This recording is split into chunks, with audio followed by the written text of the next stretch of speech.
ஜீவன்முக்திப்ரதம் தேவம். பரமஹம்ச நித்யானந்தர் ஓர் வாழும் அவதார புருஷர். பிறப்பிலிருந்தே ஞான சக்தியை வெளிப்படுத்திய பிறவி யோகி. தமிழிலும் ஆங்கிலத்திலும் பரமஹம்சர் அருளியிருக்கும் 500க்கும் மேற்பட்ட புத்தகங்கள் Telugu, Kannada, Malayalam, Hindi, Sanskrit, Gujarati, Oriya, Bengali, Marathi, French, Croatian, Polish, Portuguese, Italy, German, Danish, Spanish, ரஷ்ய மொழி, சீன மொழி போன்ற 26 சர்வதேச மொழிகளில் மொழிபெயர்த்து வெளியிடப்பட்டுள்ளது. 10,000 மணி நேரத்திற்கும் மேல் ஞான கருத்துக்களை மொழிந்துள்ள அரிய பேச்சாளர். லட்சக்கணக்கானவர்களுக்கு அன்னதானம், இலவச மருத்துவ வசதி, கல்வி உதவி, மேலும் உலகம் முழுவதிலும் 140க்கும் மேற்பட்ட இடங்களில் பள்ளிகள், ஆசிரமங்கள், ஆலயங்கள் மற்றும் மருத்துவமனைகள் அமைத்து ஒப்பற்ற சேவை செய்து வரும் சமூக சேவகர். லட்சக்கணக்கானவர்களுக்கு தலைவலி முதல் கேன்சர் வரை தனது தியான சக்தியால் தீர்த்து வைத்த தியான சிகிச்சையாளர். கோடிக்கணக்கான மக்களுக்கு உடல் நலம், மனவளம் ஆகியவற்றிற்கான கிரியைகளை வகுத்து தரும் கிரியா யோகி. கோடிக்கணக்கான மக்களுக்கு வாழ்வியல் பிரச்சனைகளுக்கான தீர்வுகளை தந்த வாழும் ஞானி. 151 நாடுகளில் தியான மையங்களோடும் விடுதி, Tiruvannamalai, Rajapalayam, Salem, Hyderabad, Varanasi, loss Angeles, Seattle, Ohio, San Jose, Phoenix ஆகிய சர்வதேச நாடுகளிலும் ஆசிரம கிளைகளோடும் நடந்து வரும் உலகளாவிய நித்யானந்த தியானபீட ஆன்மீக இயக்கத்தின் நிறுவனர். 1 கோடிக்கும் மேற்பட்ட சீடர்களால் ஆத்மார்த்தமாக பின்பற்றப்படும் ஞான குரு. தீட்சையின் மூலம் சக்தி பரிமாற்றத்தை நிகழ்த்தும் அவதார சக்தி.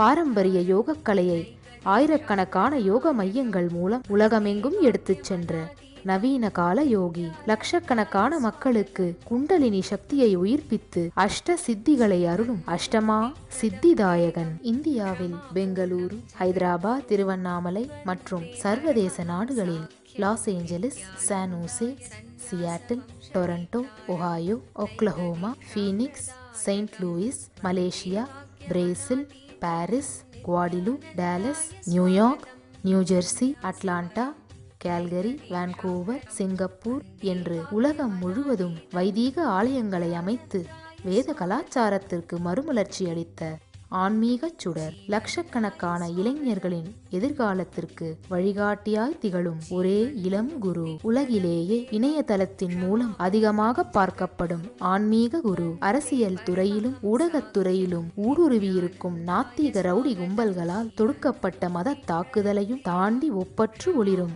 ஆன்மீக ஒளி. அசைக்க இயலாத, என்றென்றும் நிலைத்திருக்கும் ஞான கல்ப விருட்சம். ஸ்வாகதம் ஆனந்தானுபவாஸ்வாதம் சர்வரோக நிவாரகம் வந்தே பாப விநாசக்தம் நித்யானந்தாய ஸ்வாகதம்.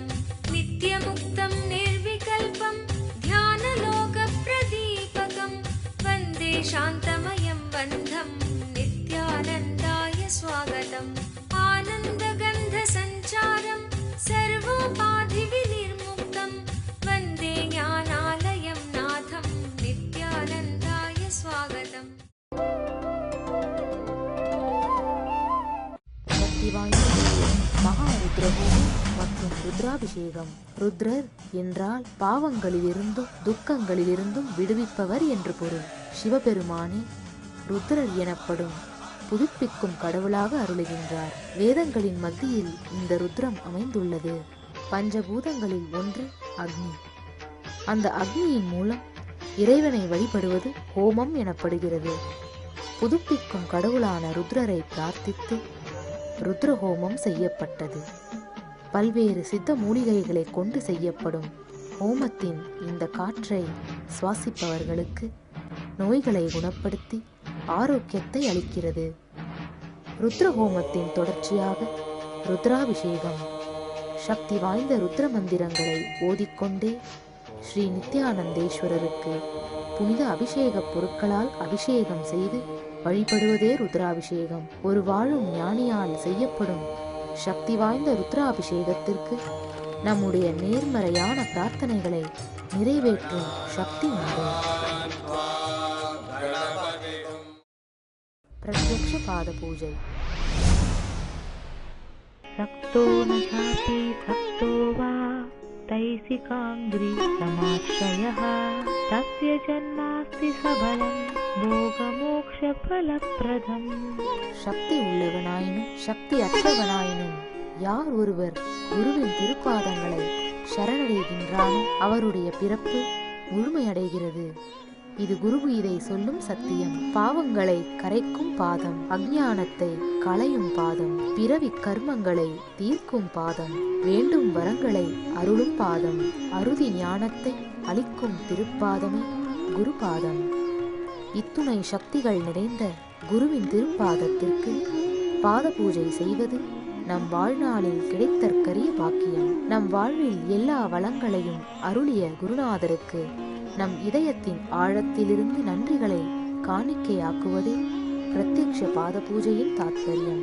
இந்த பிரபஞ்ச சக்தியின் வெளிப்பாடு சத்குருநாதர். எப்படி ஒரு அணுசக்தி நிலையத்திற்குள் தொடர்ந்து மின்சக்தி வெளிப்பட்டு கொண்டிருக்கிறதோ அதே போன்று சத்குருநாதரின் சாநித்தியம் இந்த அளப்பரிய பிரபஞ்ச சக்தியை வெளிப்படுத்திக் கொண்டே இருக்கிறது.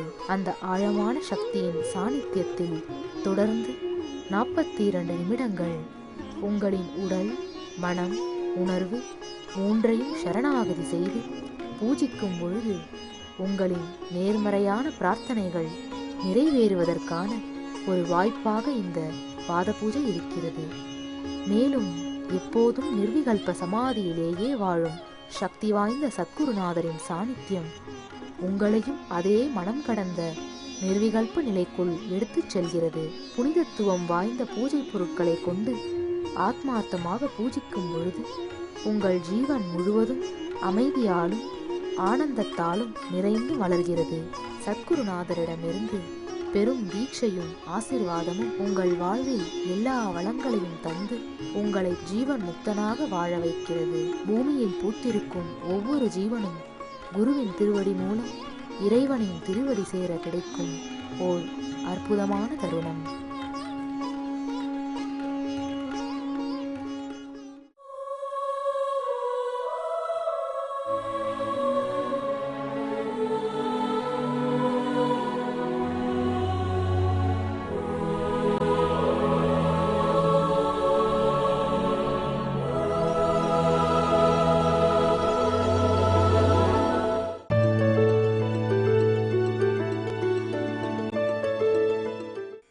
பகவத்கீதை வாழ்க்கையின் சத்தியங்களை ஒரு மனிதன் முழு வாழ்க்கையையும் உணர்ந்து முழுமையடைவதற்கான ஆழமான நுட்பங்களை அளிக்கின்ற மிகப்பெரிய மெய்ஞான விஞ்ஞானம், உள்ளுலக அறிவியல். காலம் காலமாக நமக்கு இருக்கின்ற பிரச்சனை, எல்லாத்தையும் விட்டுட்டு நிம்மதியா இருக்கலாமா, இல்ல எல்லா வேலையிலையும் இறங்கி கட்டிட்டு நாம செய்யணுமா? இது நம்ம எல்லாருக்குள்ளும் நடக்கின்ற மிகப்பெரிய போராட்டம். டிப்ரெஷன் வரும்பொழுதெல்லாம் நமக்குள்ள வர்ற போராட்டம் இதுதான். தேவையா இது எல்லாத்தையும் விட்டடிச்சிடலாம்ப்பா. ஒரு நல்ல நிகழ்வுக்கும் கெட்ட நிகழ்விற்கும் இடையிலே,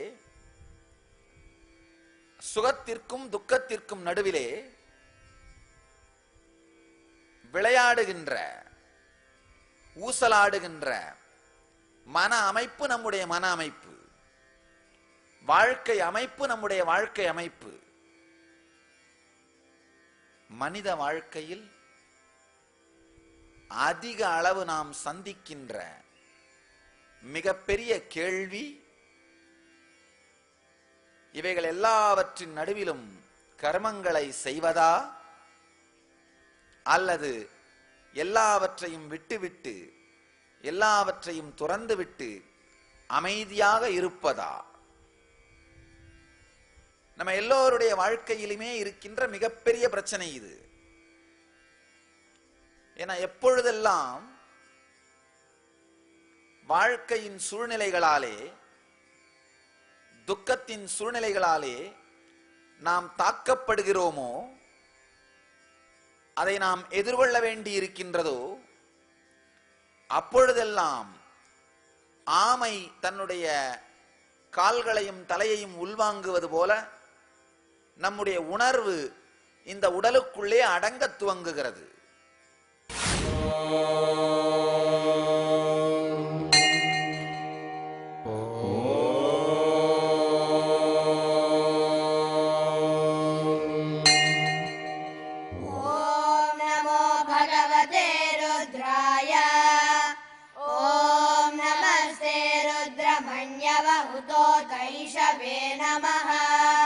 नमस्ते अस्तु धन्वने बाहुभ्यामुदते नमः।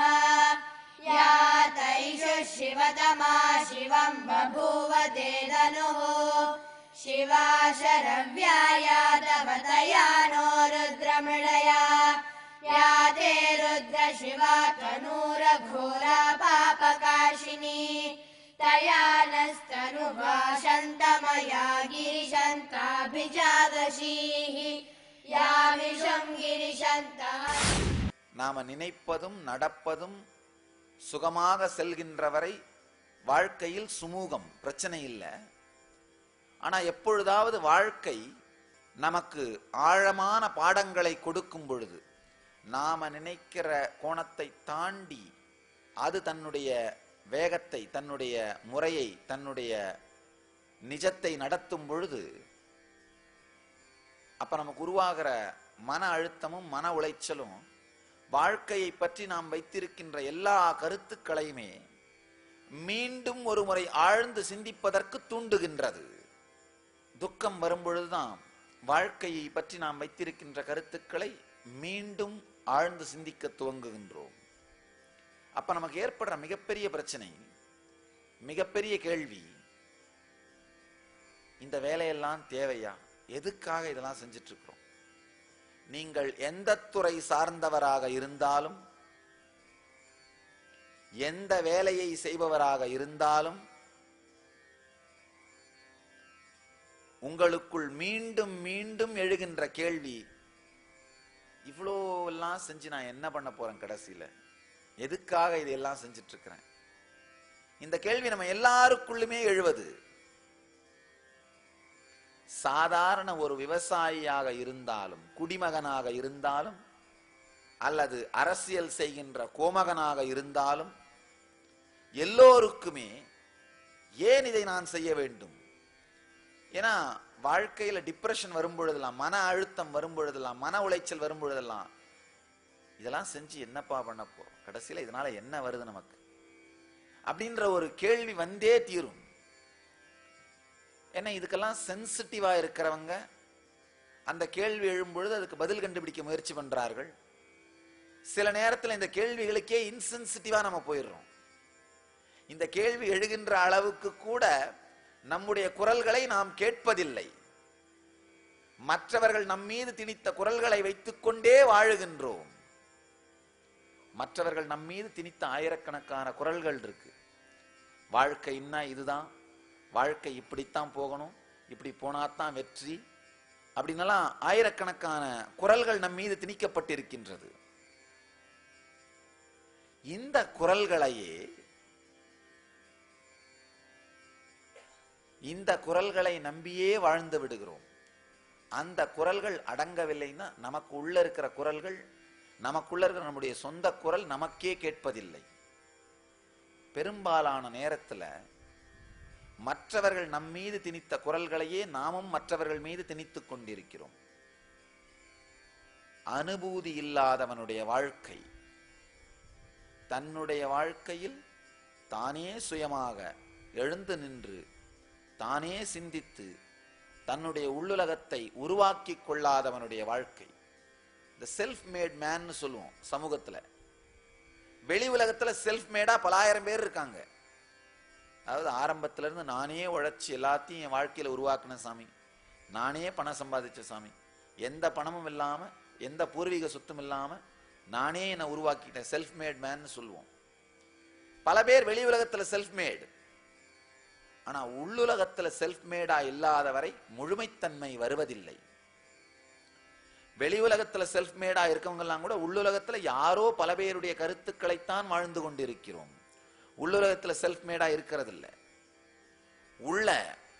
உள்ளுலகத்திலே செல்ஃப் மேடா தனக்கென்று ஒரு தெளிவை, தனக்கென்று ஒரு முறையை, தனக்கென்று ஒரு முழுமையை வகுத்து கொண்டவன் தான் மனிதன்.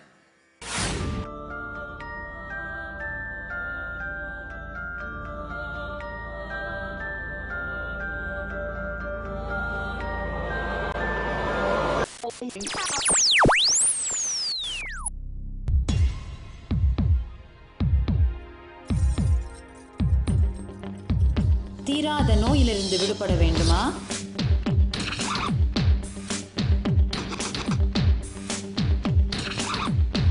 பிரச்சனைகள் இல்லாத உறவுகள் வேண்டுமா? நிம்மதியான உறக்கம் வேண்டுமா? வாழ்க்கையில் மனத்தெளிவும் உற்சாகமும் அதிகரிக்க வேண்டுமா? ஆனந்த ஸ்புரண தியான முகாம் இவை அனைத்தையும் 2 நாட்களில் உங்களுக்கு அனுபவமாக்கி தருகிறது. நாம் வாழ்வில் அனுபவிக்கும் பிரச்சனைகளுக்கும் துக்கங்களுக்கும் காரணம் நம் உடலில் உள்ள 7 சக்தி மையங்களில் பதிந்திருக்கும் எதிர்மறை உணர்வுகளும் நாம் உருவாக்கி வைத்திருக்கும் எதிர்மறை மன அமைப்பும் தான். இதை மாற்றுவதற்கான தியான நுட்பங்களும் தியான பயிற்சிகளும் கற்றுத்தரப்படுகிறது. விழித்துக் கொள்ளுங்கள், ஆனந்தம் உங்கள் பிறப்புரிமை. ஆனந்தமயமான வாழ்க்கை உங்களுக்காக காத்து கொண்டிருக்கிறது. வாரந்தோறும் சனி மற்றும் ஞாயிற்றுக்கிழமைகளில் ஆனந்த ஸ்புரண தியான முகாம் நடைபெறுகிறது. நடைபெறும் இடம் நித்யானந்த தியான பீட்டம், கிரிவலப்பாதை, திருவண்ணாமலை. தொலைபேசி எண்கள் 7200003311 7200003322. இந்தியாவிலே 25% மேற்பட்ட மக்கள் அவர்களுடைய மாநிலத்தை, அவர்கள் பிறந்த இடத்தை விட்டு வேறெங்கும் செல்லாமலேயே பிறந்ததிலிருந்து இறந்து விடுகிறார்கள். அப்படின்னா எதை பத்தியுமே பார்க்கறதில்ல, யோசிக்கிறதில்ல. அந்த சில ஊர்களே வாழ்க்கை, அவங்களுடைய மொத்த உலகமே அந்த சில ஊர்கள் தான். பிறந்து அந்த சில ஊர்களில் இருந்துட்டு மிஞ்சி போனா சில மாவட்டங்கள் வாழ்ந்துட்டு இறந்து போயிடுறது. நம்முடைய வாழ்க்கையிலும் நம்ம பல நேரத்தில் இன்சென்சிட்டிவா இருப்போம். ஒண்ணுமில்ல, பிறப்போம், கொஞ்சம் பணம் சம்பாதிக்கிறது, ஒரு கல்யாணம் பண்ணிக்கிறது, ஒரு குடும்பத்தையும் கொஞ்சம் உறவுகளையும் உருவாக்குறது, செத்து போயிடுறது. வேற ஒன்றும் கிடையாது. மொத்தமா உங்க வாழ்க்கையை ஒரு தராசுல வச்சு, ஒரு பக்கம் தட்டுல வச்சு, இன்னொரு தட்டுல ஒரு குடும்பம் கொஞ்சம் பணத்தை வச்சோம்னா சரியா போயிருச்சு, அவ்வளவுதான். வேற ஒன்றும் கிடையாது. இன்சென்சிட்டிவ், இதை தாண்டி எதையுமே யோசிக்காமல் இருத்தல், இதுவே உலகம் என்றும் இதுவே எல்லாம் என்றும் நினைத்து வாழ்ந்து விடுவது. இதுதான் மந்தத்தன்மை உடைய மக்கள்னு சொல்றது. மந்தத்தன்மை, தமோகுணமுடைய மக்கள். அதுக்கடுத்து ரஜோகுணம், பரபரப்பினாலேயே வாழ்வது. இந்த பல்லும் நகமும் எப்பொழுதும் அரிச்சுக்கிட்டே இருக்கிற உணர்வோடு வாழ்பவர்கள் பரபர பரபரபரன் வாழ்வார்கள். பல் நுனியும் நகத்தின் நுனியும் எப்பவும் அரிக்கிற மாதிரியே இருக்கும் அவங்களுக்கு. ரஜோகுணத்தை சார்ந்து வாழ்பவர்கள், தனக்குள் தன்னால் அமைதியோடு அமர முடியாத மக்கள். இந்த பரபரப்புடையவர்கள் வாழ்க்கையில் இந்த மாதிரி கேள்விகள் வரும் பொழுது, ஏன் இதை செய்து கொண்டிருக்கிறேன், என்ன சாதிக்கப் போகின்றேன், இந்த மாதிரி ஆழமான கேள்விகள் போது என்ன பண்ணுவாங்க, அந்த கேள்விக்கெல்லாம் இப்ப நேரம் இல்லை, சம்பாதிச்சாகணும். வெளி உலக சக்சஸ், பேர் புகழ் வந்தாகணும், வெளி உலக வெற்றி இது நடந்தாகணும் அப்படிங்கிற வேகத்திற்காக இந்த கேள்விகளை அடக்கி அடக்கி வைப்பவர்கள் ரஜோகுணத்தோடு வாழ்பவர்கள். இதை தாண்டி இந்த கேள்வியை தனக்குள்ளேயே ஆழ்ந்து பரிசோதித்து உண்மையிலேயே ஏன் வாழ்கிறேன், இதையெல்லாம் செய்வதன் மூலம் என்ன சாதிக்க விரும்புகிறேன் அப்படிங்கிற தெளிவை அடைந்து அதன் மூலமாக செயலை செய்பவர்கள் சத்வகுணத்தோடு இருப்பவர்கள். இப்ப ரஜோகுணத்தோட இருக்கவங்களையும் பாதியிலேயே எடுத்த வேலையை விடமாட்டார்கள், செஞ்சே தீர்வதும் செய்வார்கள். அவங்களுடைய இந்த வரட்டு கௌரவத்தால. ஆனா பிரச்சனை என்னன்னா, செஞ்சு முடிக்கும் பொழுது மனசுக்குள்ள ஏகப்பட்ட அழுத்தமும் உளைச்சலும் உண்டாயிட்டு இருக்கும். டிப்ரெஷனுக்கு ரெடி ஆயிட்டு இருப்பாங்க. மன உளைச்சல், மன அழுத்தம். மன உளைச்சலையும் மன அழுத்தத்தையும் ஏற்படுத்தி கொண்டு 40-50 வயதுகளுக்குள்ளாகவே இதய நோய்க்கு ஆளாகி மாரடைப்பால் மரணம் அடைகின்ற மக்கள். நல்லா தெரிஞ்சுங்க, உலகம் முழுவதும் மிக அதிக அளவிலே ஹிருதய நோயிலும் மாரடைப்பினாலும் பாதிக்கப்படுபவர்கள் இந்தியர்கள். காரணம் என்னன்னா, நம்முடைய டிஎன்ஏ, நம்முடைய இந்தியர்களுடைய உடல் மன அமைப்பு தெளிவாக ஏன் செய்கிறோம், எதற்காக செய்கின்றோம்ங்கிற ஆன்மீக சத்தியத்தை அடிப்படையாக வைத்து வாழுகின்ற உடல் மன அமைப்பு, அதுக்காக உருவாக்கப்பட்ட உடல் மன அமைப்பு. நம்ம டிஎன்ஏ ஸ்ட்ரக்சருக்கு வெஸ்டர்ன் ஸ்டாண்டர்டுக்குரிய ரஜஸும் ரெஸ்ட்லெஸ்னஸும் தாங்க முடியாது. வாழும் ஞானி பரமஹம்ச நித்யானந்தர் வழங்கும் கல்பத்தரு முழுநாள் ஞான அனுபவ முகாம். கல்பத்தருவில் நீங்கள் பெறும் உடல் நலம், வாழும் ஞானியிடம் நீங்கள் பெறும் தீட்சை உங்களின் உடலிற்கும் மனதிற்கும் சக்தியளித்து குணமளிக்கின்றது. தொடர்ந்து பெறும் தீட்சைகளால் ஒரு மனிதருக்குள் 1300% வரை சக்தி அதிகரிக்க முடியும். இது உடல் நலத்தை நேரடியாக அதிகரிக்கின்றது. தொடர்ந்து 21 நாட்கள் எடுத்துக்கொள்ளும் தீட்சை மேற்சொன்ன சக்தி மாற்றங்களை உங்களுக்குள் நிலையான அனுபவமாக மாற்றுகின்றது. பக்தர் வேண்டும் வரம் கூடும் நேரம் நித்யானந்தன் தரும் கல்ப.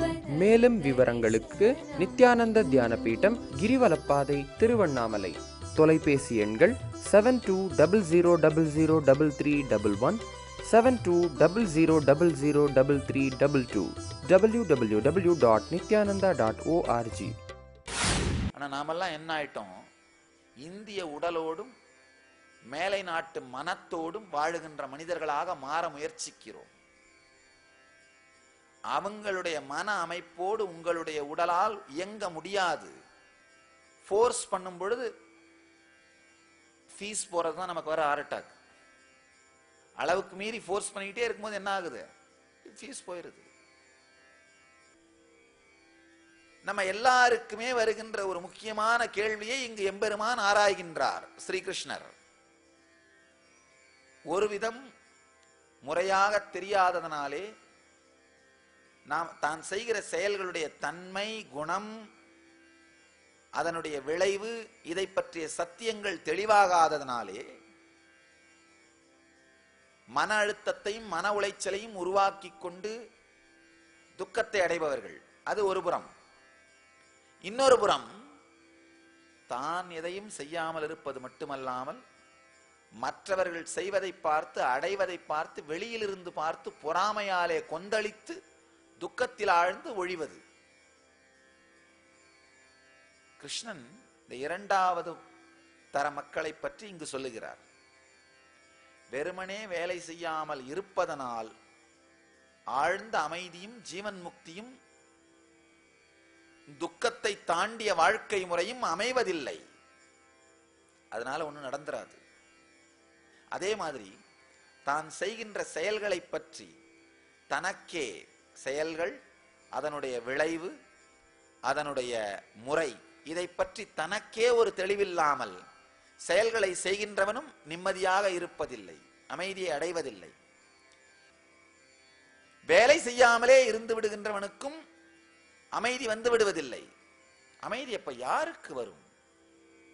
கிருஷ்ணன் அழகா சொல்றாரு, செயல்களை துறப்பவன் ஞானத்தை அடைவதில்லை. எல்லாத்தையும் விட்டுட்டு வெறுமனே சும்மா இருக்கிறவன் ஞானத்தை அடைவதில்லை. எல்லாத்தையும் விட்டுட்டு வெறுமனே சும்மா இருக்கிறவன் அமைதித்தன்மை அடைவதில்லை. வேணா மந்தத்தன்மையை அடையலாம். மந்தத்தன்மை வேறு, அமைதித்தன்மை வேறு. வாழ்க்கையினுடைய ஒரு ஜீவாதாரமான அடிப்படை பிரச்சனையை கிருஷ்ணர் இங்கு அலசி ஆராய்கின்றார். இந்த ஸ்லோகத்திலே அடிப்படையா நம்ம எல்லாருக்குமே வர்ற பிரச்சனை, எல்லாருக்குமே இந்த பிரச்சனை ஒரு தரமாவது வாழ்க்கையில வந்தாகணும். இதெல்லாம் செஞ்சு என்ன பண்ண போறேன்? விட்டடிச்சுட்டு நிம்மதியா இருந்துடலாமா? இது நம்ம எல்லாருடைய வாழ்க்கையிலும் திருப்பு முனையா இருக்கும். அந்த கேள்வி வரும் பொழுது நமக்கு 3 ரோடு சாய்ஸ் இருக்கும். ஒண்ணு, இல்லை பணம் வேணும், புகழ் வேணும், இல்லை வெளி உலக சுகம் வேணும், செஞ்சுதான் ஆகணும்னு அந்த கேள்வியே அழுத்திட்டு வேலை செய்யறது. அந்த ரோடு எங்க போய் முடியும்னா ஹார்ட் அட்டாக்ல, மன அழுத்தம், மன உளைச்சல்ன்ற இடத்துல போய் அது முடியும். அதுல போய் அந்த ஊர் வழியா போய் ஹார்ட் அட்டாக்ன்ற இடத்துல முடிச்சிடும். இது இந்த ரோடு. இன்னொரு ரோடு போஸ்ட்போன் பண்றது. இதெல்லாம் இப்ப யோசிச்சு என்னப்பா பண்ண போறோம், விடப்பா. மந்தத்தன்மையிலேயே காலத்தை கழிப்பது. அந்த ரோடு என்ன பண்ணுன்னா அப்படியே மந்தமா வாழ்ந்துட்டு, நடைபெணமா வாழ்ந்துட்டு, எதையோ செஞ்சுட்டு, தனக்குள் எதையுமே சாதிக்காமல் வாழ்ந்தோங்கிற திருப்தி இல்லாமல் செத்து போறது மிருக வாழ்க்கை. இந்த பாதை அதுல போகும்.